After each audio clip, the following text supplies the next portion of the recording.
I can always improve it. I can always change something. There's always something that's going to bother me and say, it's not perfect, which is kind of the theme of my God show. It's like God's not satisfied with the work he's done so far, and he wants this one to be perfect. And he knows it's not going to work, but he keeps going. Hello, hello, and welcome to the Your Creative Mind podcast. I'm your host, Isolde Trachtenberg.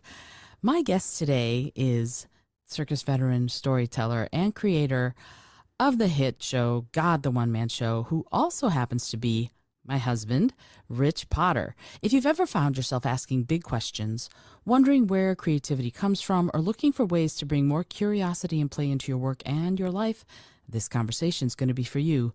Rich is going to share how a childhood question grew into a one-man show that blends comedy, magic, juggling, philosophy, and heart, along with practical insights about rewriting, collaboration, perseverance, and staying creatively curious. Whether you're an artist, entrepreneur, or lifelong learner, I think you're going to come away inspired to ask better and bigger questions, and perhaps enjoy not having every answer. Rich, thank you so much for being here. Welcome. Thanks for having me. I am so glad to have you back. The last time you were on the show, I think it might have even been called a different name. And so I'm very excited to have you back. You have such a wealth of experience to share, from practical things like traveling the world as a street performer, as a busker, to working as a clown in the circus, to all of your variety entertainment career moves. I want to acknowledge all of those and acknowledge, of course, that you're my husband, but also I want to go back to the very beginning. You have told the story of being 6 years old and asking who created God. And looking back now, can you take me through that moment and explain how that one childhood question became the spark that eventually grew into God the One Man Show, and your lifelong fascination with belief, curiosity, and asking bigger questions? Well, gee, how do I encapsulate the last 50 years into a soundbite? Uh, so yeah, I started out, I was age 6, and I remember my mom used to read to us bedtime stories, and among them were an illustrated children's Bible, and um, I just remember like David and Goliath, and I think Adam and Eve was one of them, but probably. But yeah, I took them as stories. I'd also known about some of the Greek myths and Roman myths. Um, and then the girl down the street, she was my age. We were both 6 or 7 years old, 6, 7, and she, I guess it was Sunday afternoon. I guess she had just come back from church. I don't know, but it didn't clock in my head what day of the week it was. Just my friend was telling me about God. I'm like, oh, I know God from that book, and fun stories. And she said, no, it's real, and God created everything, and God loves you, and God this and God that, God. And I was like, well, that doesn't make sense to me, because if God created everything, where did God come from? Who created God? And her face wrinkled up, and she didn't know. So she walked me to across the street to her house, where dad was in the backyard. Um, Beer bellied redneck guy, shirt off, sweat glistening down his heaving bosom as he sawed wood on two sawhorses, beer cans crumpled around his feet. I mean, this is back when they were still made of heavy metal, and you had to squeeze hard to crinkle them up. So the guy was strong. And there was like a cigarette dangling from his lips, and he's sawing the wood. And she says, Dad, who created God? And he stops sawing, taps his cigarette, and says, God created himself. And then he went back to sawing the wood. And clearly that was the end of the story. And I walked away thinking, wow, grown-ups can be dumb too. And so, like through my life, I've just, I grew up secular, with Bible as stories. Um, just, I mean, it is part of our culture, Christianity and Judaism. The Abrahamic religions are part of Western culture. I am part of Western culture, so of course, it was good that I learned these things, but I am very grateful that I learned them as mythology and not as fact, because it gave me an outside perspective. Although, on Sundays my friends weren't around. I remember asking my parents, why can't we go to church like the normal kids? And my parents basically just said, "You don't want to wake up on Sunday mornings," meaning they didn't want to wake up on Sunday mornings. And that And was why you didn't go to church. more or less. But then, age 13, everyone's getting confirmed or bar mitzvahed, and I'm like, I understood a bar mitzvah better than I did a confirmation. I guess I had more Jewish friends. I don't know. Um, but yeah, I got Easter baskets and Christmas presents, and like, okay, the Easter bunny comes around, and I mean, he shits candy, and who am I to say no? Uh, and it was only later that I learned the ghastly story behind Easter. It's like, oh my God, we're worshiping like the torture and murder of a basically a political dissenter, and and history never repeats. Um, and yeah, then I just I don't know. I got out in the world, and I don't know. I thought more people were like me because I tended towards people who were more secular, and so I developed kind of a view of America like we were a secular nation. I think it was well into my 30s when I discovered I did a Google search. Google existed finally, and I asked Google like how much of America believes in God, and it was like 80%. And after traveling in Europe where everyone seems secular except the old ladies, I I realized I was part of a culture that was greatly religious and uh I mean I mean ellipsis. I ended up about it was about 12 years ago now. Come home from a party, my mind wandering. I might have had some substances in my brain, and I was pondering this question. The beginning of the Bible, the first words of the Bible, Genesis 1:1. It says, "In the beginning, God." And it just struck me, what was God doing before? I mean, he was obviously there on page one, verse one. He's already there. So what was he doing for the eons or the infinite amount of time before that?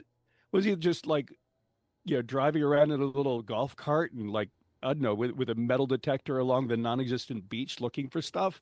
I don't know. And so this kind of sparked, this is I'm sure I'm not the only one with this question. So then I started writing a show.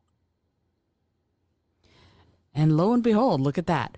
Yeah. And it is fascinating to me that your curiosity has driven so much of this. The asking the bigger questions, yes, but one of the things that I love about the show, and I've sort of gotten much more intimately connected to the show relatively recently, but it doesn't you never ask the audience to believe one thing or another. You sort of invite them to become curious. And I guess I'm wondering about curiosity in your life.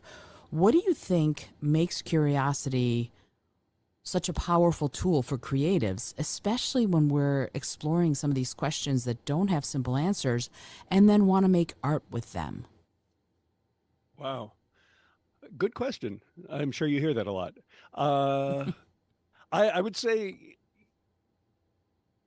I've taken a handful of comedy classes, art classes, theater class. Well, not theater classes per se, but clown classes, which is a type of theater. Um, and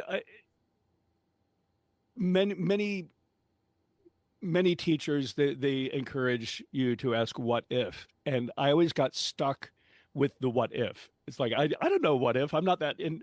I'm not that. I don't see myself as that innovative. It's like if you say, come up with a what if, I don't know. But then, it kind of comes naturally through the back door for me. So everyone's creative process is a little bit different. They tell you to do it one way, and that doesn't work for me, but I find another way. Um, but for me, yeah, I mean, imagining what was before. I mean, we all like a good origin story. I mean, I'm very big into comic books, and the best origin stories. You come from another planet, and the yellow sun gives you powers, or you get bitten by a radioactive spider, and boom, you have spider-like powers. And it's like, where does God come from? We don't know. And so, yeah, I guess that's I mean, since age 6, that's been a driving question. It's like, where the hell does this guy come from? Obviously not hell. Well, maybe not so obviously. I mean, I've read some of the shenanigans he's gotten up to, but it's just yeah, my mind will bounce around from this to that and this to that, and then it'll go dormant for a while, and I go offline, and then something sparks it. I don't know. One of my favorite quotes was from Stephen King, a writer whose work I've never read. I've watched his movies, but he said, "Amateurs wait for inspiration, professionals sit down in the chair and write." And that I find when I sit down every single day to achieve something, amazing things come out, but I have to that comes in spurts. It's like I have to decide I'm working on a project, and then I have to then I will develop the discipline for that project. Like I'm very deadline oriented, and if I don't know where I'm headed, then I don't get started. Ah, yes. I totally understand that feeling. And, and I think Somerset Maugham said something similar about inspiration. He said, "Oh, yeah, yeah, I wait to be inspired for sure. But luckily, I'm inspired Monday through Friday, 9 a.m. to 5 p.m." Right. That's So, beautiful. so that is one of those things. And I say that to my coaching clients who are writers. I say, writers write, professional writers finish. And that's a tough Mm. thing for a lot of us. So I guess what I'd love to ask you next about is within that idea, when do you consider a work that you've created finished? On the deadline. I, Stepping on stage, it better be done. Yeah, I mean, I could give you a longer answer, but what it comes down to is I know I'm done when it has to be done. Otherwise, it will never be done. I Because I can always improve it. I can always change something. There's always something that's going to bother me and say it's not perfect, which is kind of the theme of my God show. It's like God's not satisfied with the work he's done so far, and he wants this one to be perfect. And he knows it's not going to work, but he keeps going. He keeps trying anyway. But Yeah. what's interesting is this show combines comedy, philosophy, magic, juggling, storytelling, all sorts of things, lots of audience participation. But it's also a heartfelt exploration of what it means to exist, and in some ways, of what it means to deserve to exist or to feel like you deserve to exist. So I'd love to ask you, when you're creating this sort of one person theatrical experience and it balances laughter but also that reflection, that meaningful reflection piece, how do you know when you found that sweet spot where audiences are entertained but also genuinely moved and perhaps at the end curious?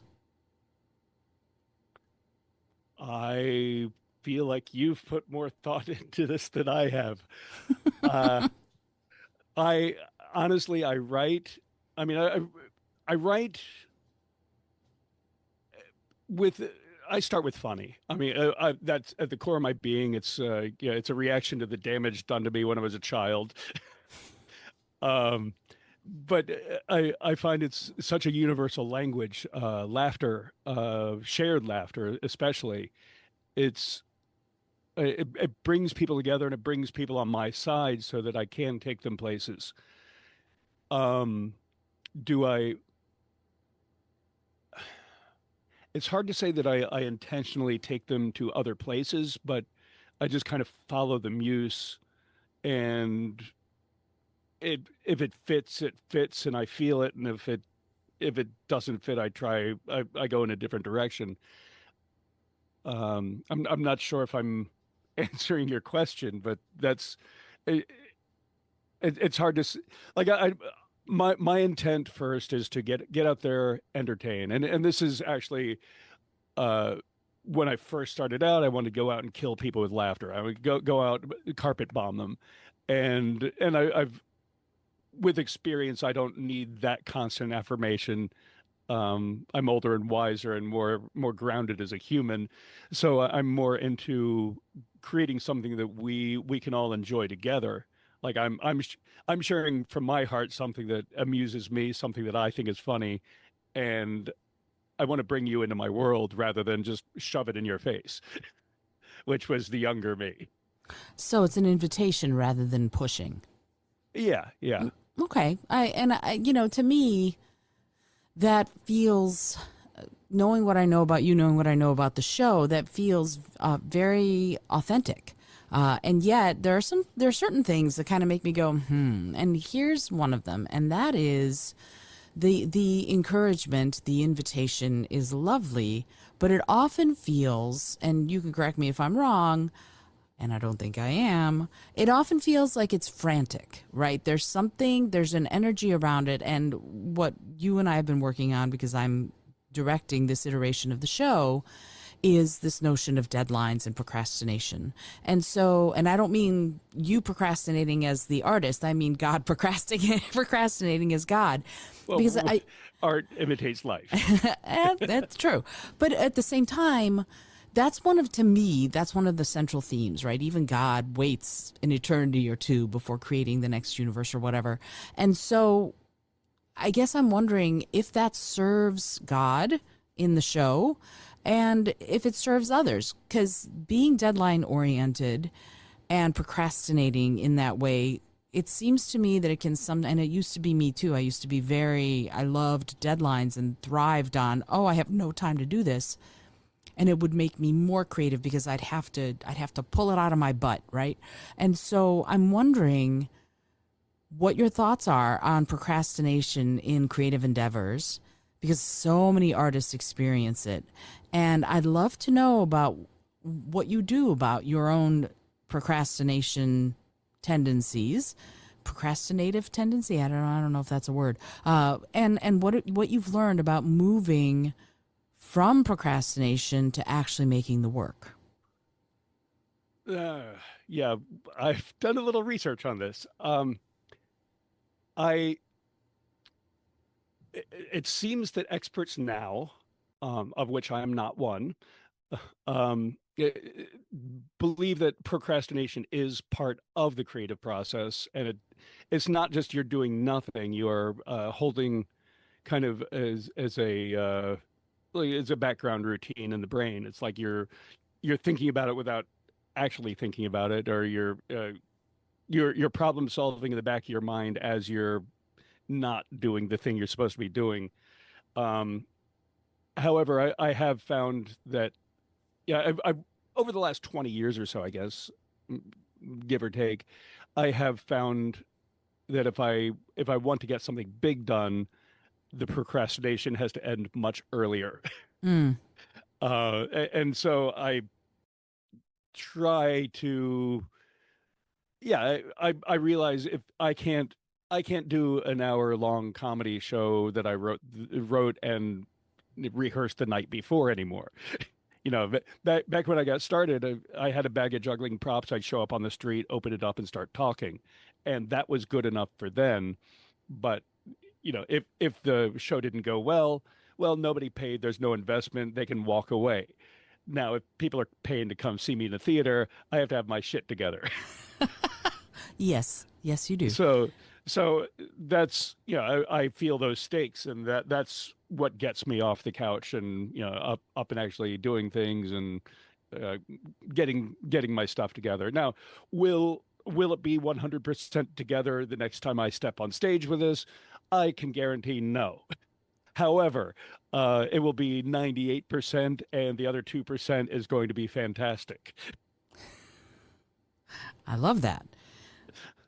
I love that. No, I mean, there is a little bit of throwing caution to the winds here that I know this show well enough that I can go out not being 105% perfect or ready or set, but still being able to bring my A game, and then that 2% can be almost a divine exploration, we'll call it. There's something left to chance.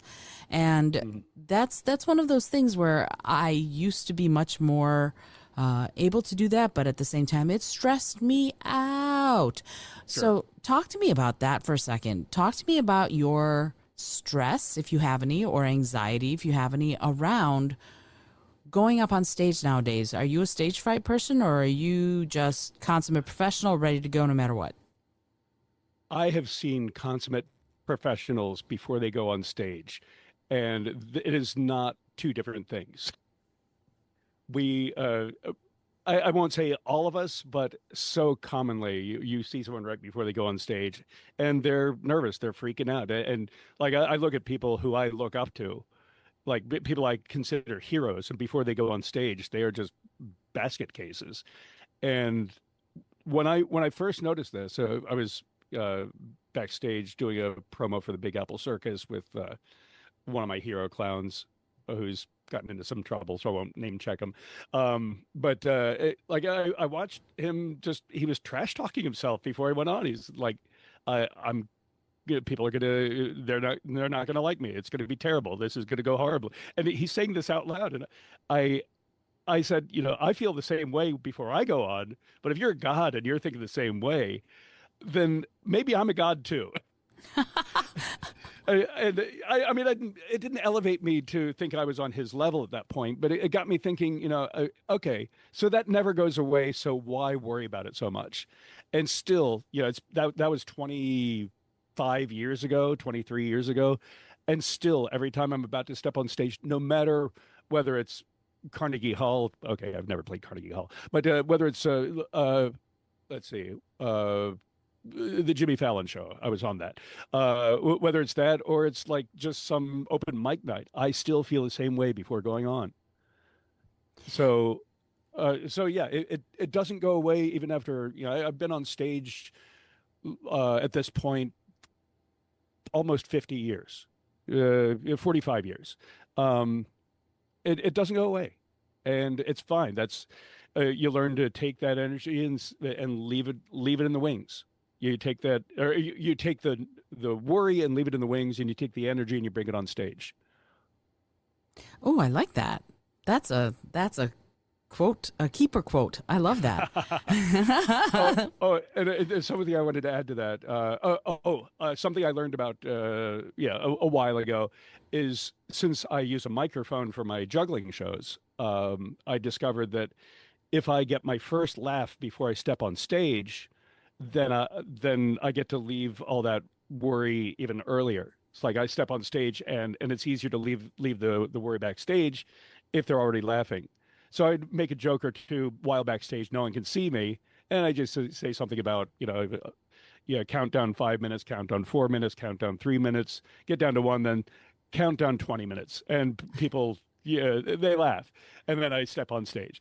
With God, there are some techniques similar to that I use, but that's now it's a little bit spoilery to even mention that. Yeah, we're going to keep this whole chat spoiler free as much as Okay, possible, hopefully. Anyway, I actually, this is all right. So you and I are married, and I've heard and about that. I and I've been helping you tweak some of the script, but also to me, more importantly, I am directing this iteration of the show. You And are. hey, hold on now. I said you are. I'm agreeing with you. Oh, I thought you said you are, like with a question. And but pretend for a second that I am not your wife. And we're just doing an interview, and I'm the host of the Your Creative Mind podcast. I would love to ask you to talk about what it's been like working so closely with your wife on this production. She's directing, she's giving notes, she's telling you to move left, move right, change a line, try it again. What has it been like collaborating with your spouse on a project that's this personal, and has it changed the show in ways you didn't expect? So pretend you're not my wife for a minute and then tell me what I think of working with you. Mm-hmm. This is not a bear trap.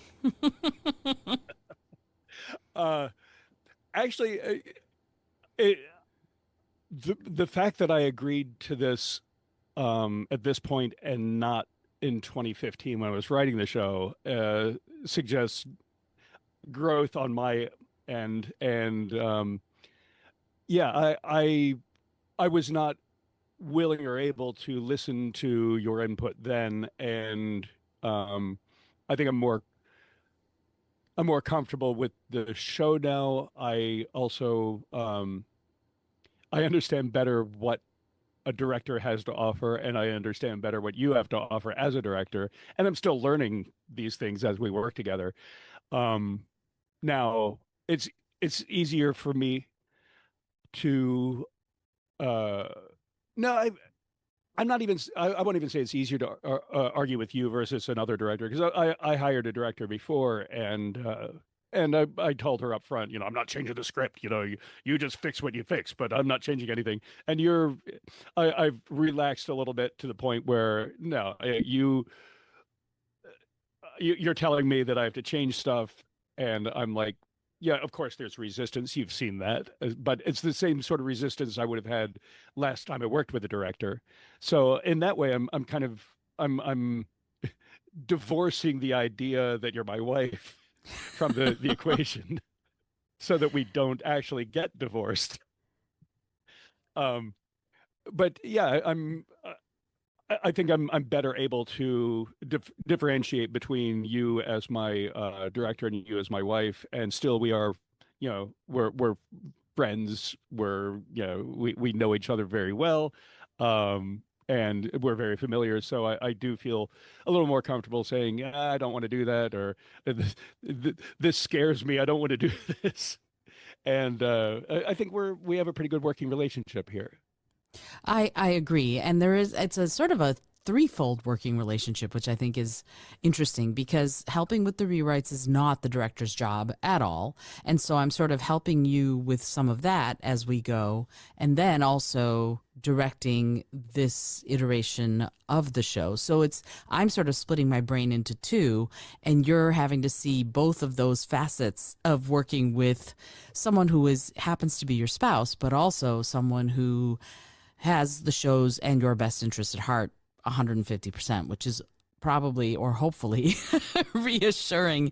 And so, but I do want to ask, as far as, because I love that you gave that answer and thank you so much, but also the second part of that question, I think, is an interesting one to ponder. Has the show changed in ways you didn't expect with this iteration?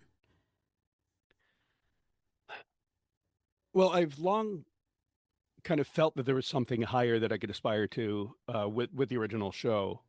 Um, and I wasn't quite sure how to define that or what shape it would take. But initially, it was a comedy show featuring God.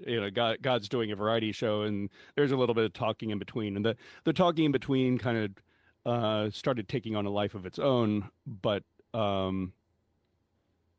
I'm I think my strength is short narrative pieces or short absurd pieces. And when I worked with my clown partners, Matthew Pauly, Karen Barra's Clown Cabaret, we wrote two shows together. Um, I had other people who knew far more about acting and drama than I do. Like Matthew is a master's degree in Shakespearean classical acting, and he's out there doing the actory thing, and he's still a very competent clown as well. And Karen is she's also an actor but magician as well. So uh, they were able to take my wild ideas and make them shine. And working on my own, it's just like, well, I'm having to sparkle things myself, and working with a director has helped shape things in the past. But I've always felt that like I think I have all these beautiful pearls, but the string that the pearls have been strung on has been kind of uh, made in China. Ouch. uh, Sidebar: there is an actual business. They're not coming for me. There is a business in China or a business model where you take whatever product in manufacturing and you see how thin you can make the plastic, or how cheap you can make the filaments, or whatever it is, to shave off a fraction of a penny per unit to maximize profits. And so when I say made in China, I'm not disparaging the whole of their manufacturing, but there is uh, the if you buy something at a dollar store, you expect it to break. And I don't know how that that connects to the creative process that we're talking about, but I think it is interesting, and uh, I don't know what to do with that. I try not to do that with my art. Oh, that then you do know what to do with that. Yeah, and you know, and this and it comes back to me about sort of coming up and honing and improving, tightening the writing of the show and the performance of the show and this production. You know, again, putting aside the director hat that I'm wearing and helping with the rewrite. There have been a number of other rewrites that you've done, and you're doing another set of rewrites for these New York performances that you have a little bit later this month, July 17th and 18th. I guess I want to know how you know, and this is might be a tough one for you because it's asking you to be both inside the script and outside it. How do you know when a script is truly improving instead of just changing? And what have these revisions that you've done to the show taught you about trusting feedback while still protecting your artistic voice? Yikes. Well, it's always been an organic process for me. I did a little bit of creative writing back in college, back in my the before I dropped out to join the circus. And what really the majority of my writing education has been centered around joke writing and comedy writing.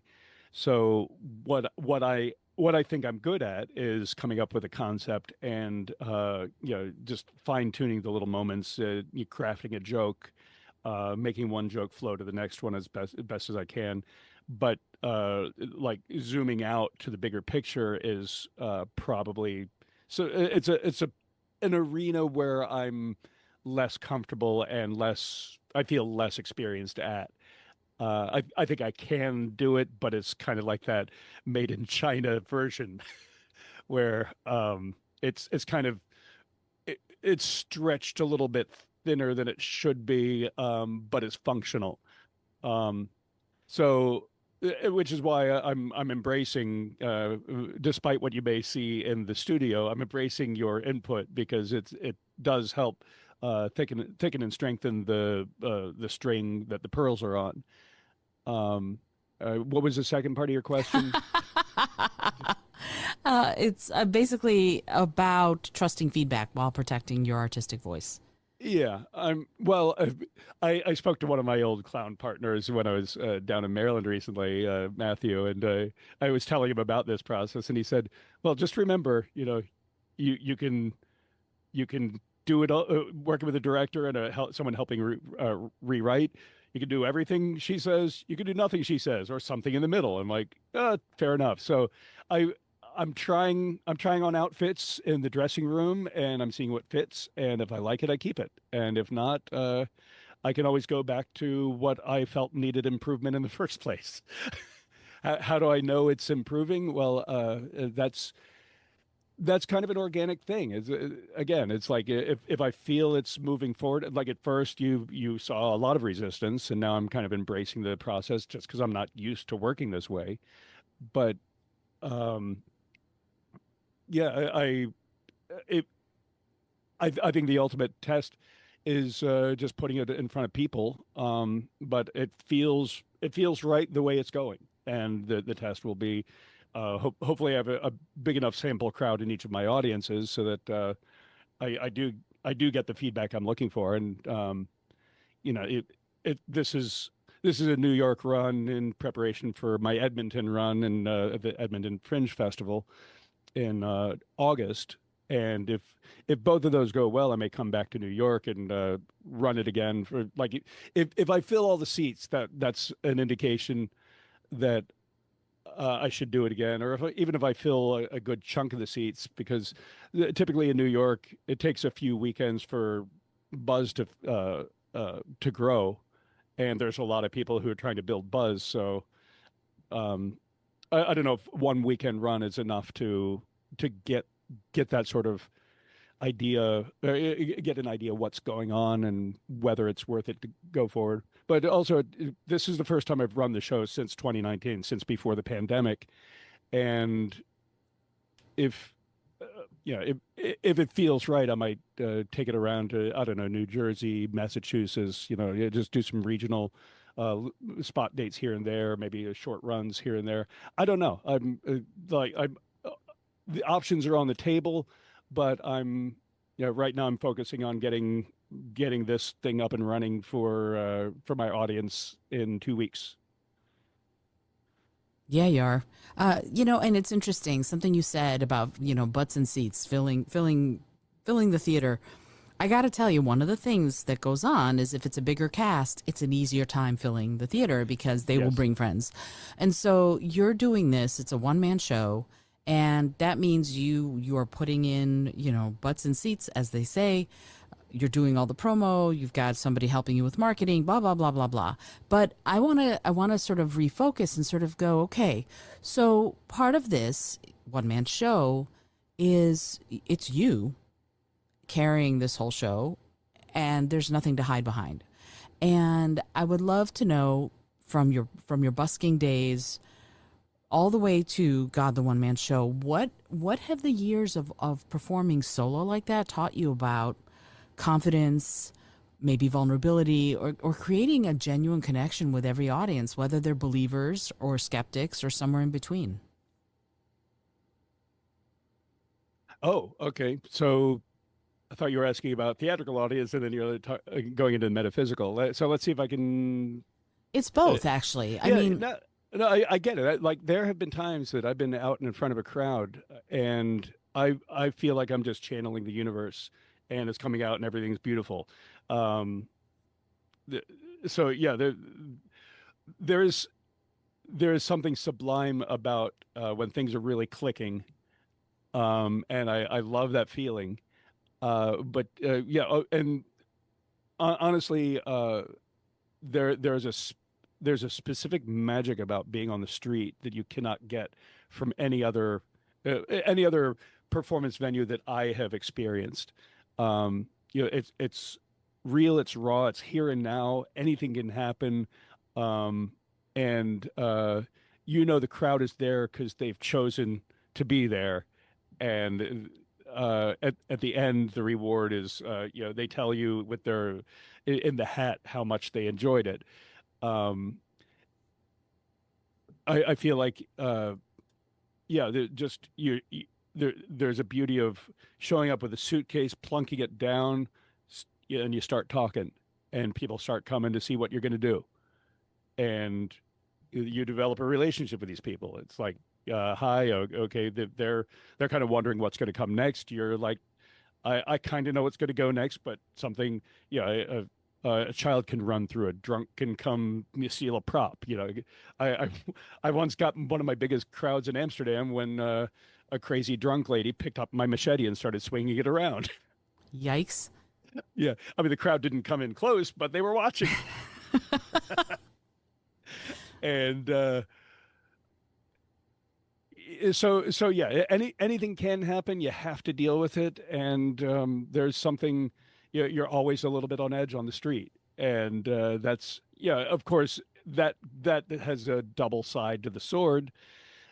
Sometimes you want it, and sometimes it's unwelcome. But that's the way it works, and that's what keeps you on your toes. Um, moving moving into the theater. Well, I mean, I guess I started my street career after the circus. And the circus is you step out and there's anywhere from 5,000 to 20,000 people watching you. And it's just a different type of performance. You have to kind of project your energy, project your body so that people in the top row, the granny with the Coke bottle glasses who can barely see beyond her nose, and she has to understand what you're doing and why. And so you have to make big definitive motions, and have little pauses here and there so that people can take in what you're doing. Um, so actually, when I left the circus and I got on the street, I was doing the same thing, and it came across as false. Like it was. I mean, not there's an inauthenticity to the movement that you really have to work hard to make feel authentic, which I'm not sure I was very good at before I left the circus. I'd done 3 years, and I was just, I, I was bringing in some of those big emotions, but still, it was very, very much. I had a circus sensibility. I was trying to project to 20,000 people when it's 200, and so I had to bring the energy down and play the room that I'm in, not the room that I was used to. And yeah, I got that. So I went from 20,000 to 200, and then I learned how to work hospital rooms, and that could be a crowd of one or two. So I'm going, 120,000th of the original, you know, energy, and I'm still trying to connect to my audience of one or two. And, the one might be hooked up to machines and can't laugh, or they're half awake, or whatever, they're in pain. Whatever it is like I have to play the room I'm in, and those three venues have really informed just how to find my range and how to play the here and now and not just the thing that I was taught.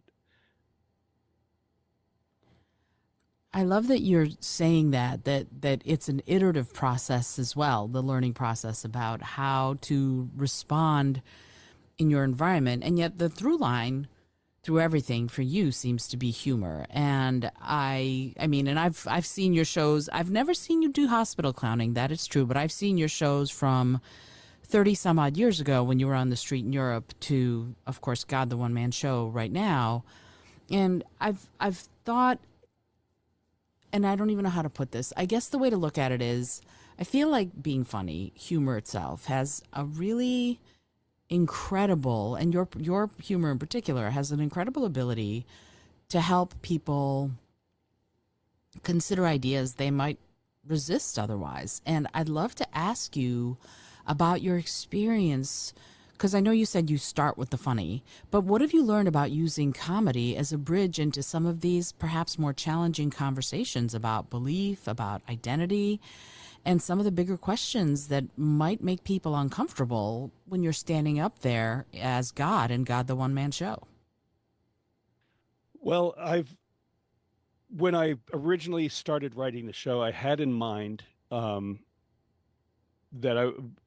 this God is kind of a is the fundamentalist idea of what God is, turned up to 11.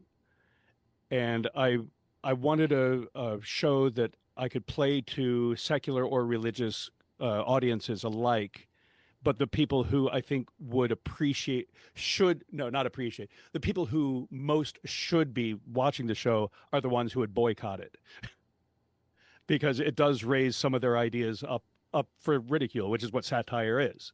You take what exists and you just adjust the knobs a little bit, and you get to see. Uh, um, it's like what is a modest proposal. It's like, what do we do with the Irish people? Well, of course we're going to eat them. you Yikes. know, and it's just it says, okay, you're thinking of these ghastly things. Why not just be more ghastly? As far as what was it, Ben Jonson, modest proposal? I think so. Okay. Anyway, um, and yeah, so like God, God does some beautiful things in the Bible, and He does some horrible things in the Bible, and you can't cherry pick. If the Bible is your one source for information about this character, then all those things exist.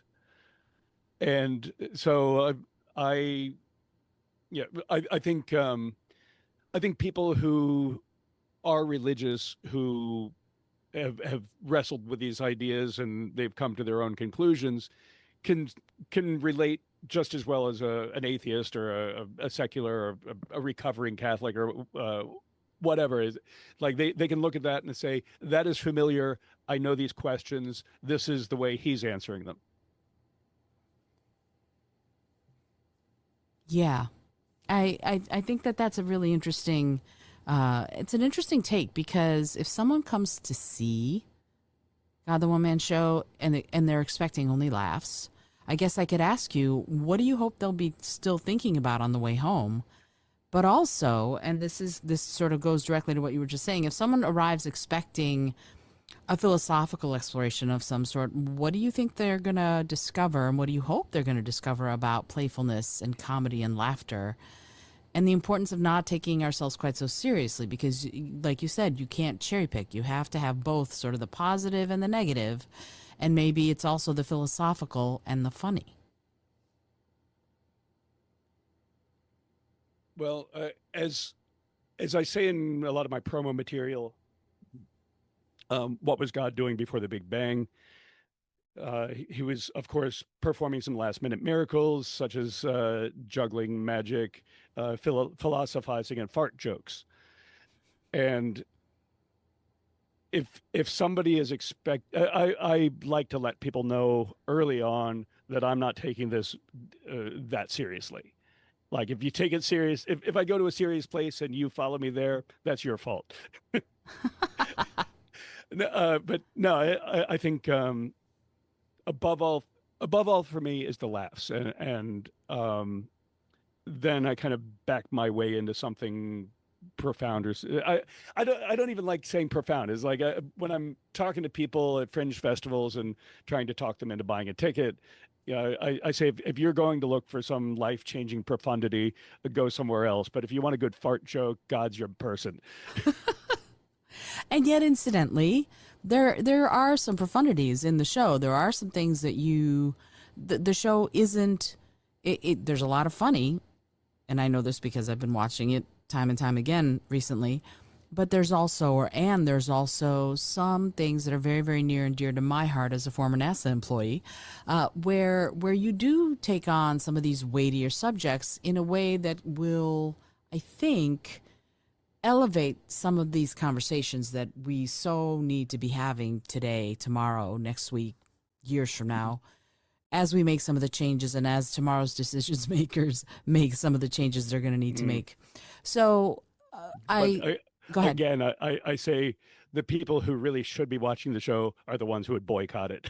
Right, right. And well, maybe some will have a good idea to go see this fun show. Maybe. Anyway, so Rich, I this is always fun for me because I could keep you here for another 6 hours because I have a bunch more questions, but I know that you've got a day to get back to, and we have rehearsal in a little while. So, which I love being able to say. I think that's really cool. And I Yep. have to tell you that it's my pleasure to get to direct this iteration of God the One Man Show. But if somebody wants to come and see the show, can you give the details? Where can somebody get tickets? When and where is it going to be performed? What is all that stuff? It is at a theater in Chelsea on Manhattan, in Manhattan, on Manhattan. It's an island, but I think they say in Manhattan. I'm a New Yorker. Uh, so pardon me, I am performing it July 17th and 18th, 2026, at the Actors Theater Workshop. They have a theater there as part of their compound.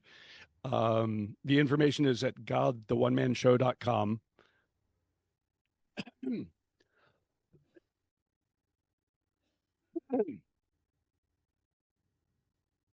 Sorry.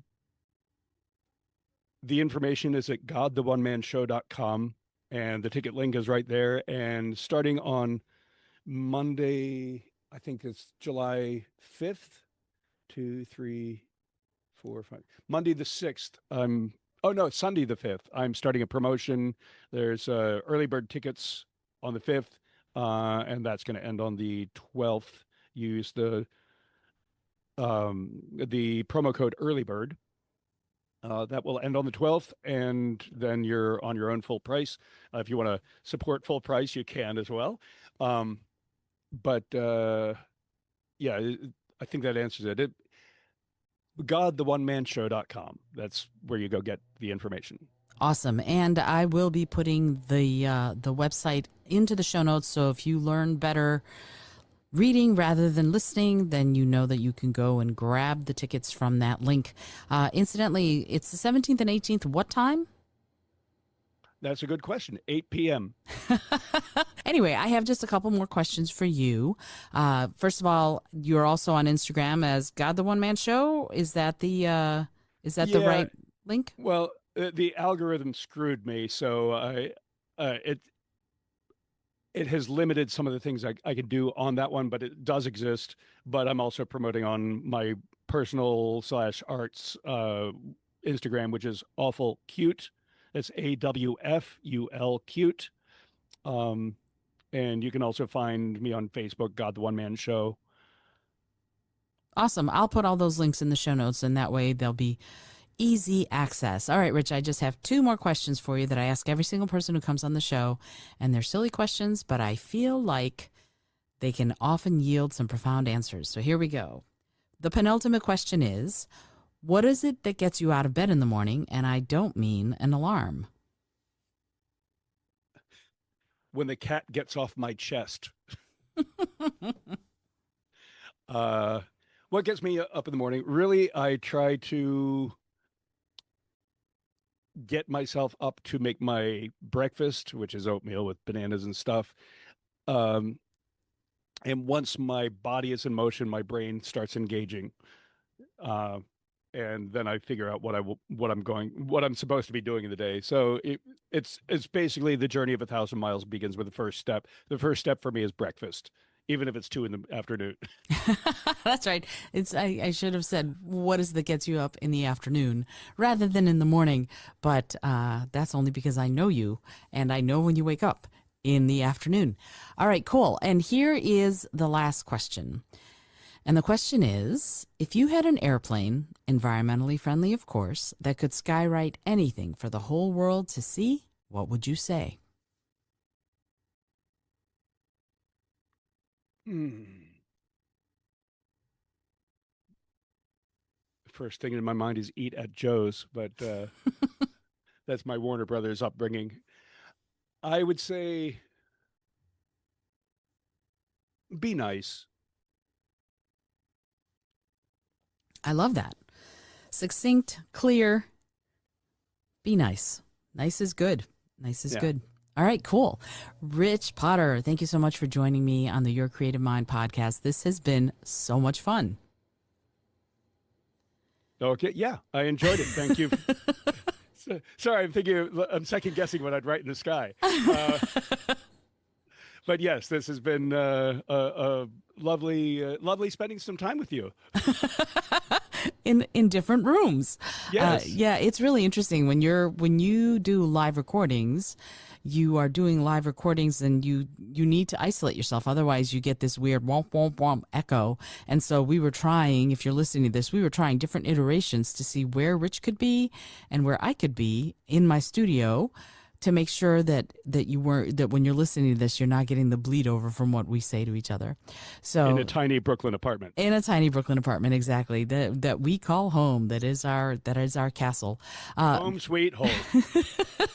And again, Rich, thank you so much for joining me. This is super cool. If you've been listening to this and you're going to be in New York City, July 17th or 18th, get ye over to the theater to go see God the One Man Show at godtheonemanshow.com. I mean, I'm directing it, so I'm biased, but before I directed it, the show is a hell of a good time. And Heaven. having good time? Heaven of a good time? Having a good time. Oh, okay. We're having a good time. Got it. There you go. Anyway, the show's a lot of fun, and if you come to the show and you come, let me know that you're here because you saw from the podcast. I'm going to have a fun little surprise for you with me, and you can let me know I heard about the show on the podcast. You'll get an extra little bonus present. Anyway, this is Isolde Trachtenberg for the Your Creative Mind podcast, reminding you, as always, to be curious, be creative, and most of all, be kind.